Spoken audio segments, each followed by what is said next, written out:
বন্ধুরা, তোমাদেরকে আবার একটা মিনি ব্লগে স্বাগত জানাই। তো আজকে দেখতেই পাচ্ছ আমাদের বাড়িতে হচ্ছে বাললক্ষ্মীর পুজো। তো এই পুজোটার জোগাড় আমি সবই করেছিলাম, কিন্তু এই পুজোটা মানে আমাদের বাড়ির নিয়ম অনুযায়ী বাড়ির ছেলেরাই যেহেতু সম্পন্ন করে, তাই আমার বাবা এই পুজোটা সম্পূর্ণ করলো।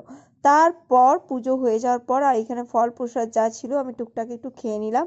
আর আমাদের এখানে বাড়িতে হচ্ছে আজকের দিনে 6টা এঁথেল করতে হয় আর 6 রকম পুর দিয়ে মানে এঁথেলগুলো করা হয়।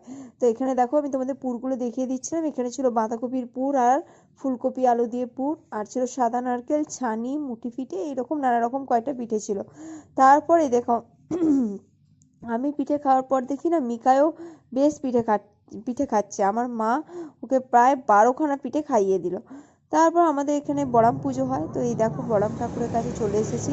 এখানে যেহেতু চারিদিকে শুধু ঘুড়ি লাগানো রয়েছে আর বড়াম ঠাকুরের পুজো হচ্ছে। তো পৌষ সংক্রান্তি আর বড়াম পুজো এইভাবে দুটো দিন বেশ সুন্দর জমজমাটিভাবে কেটে গেল।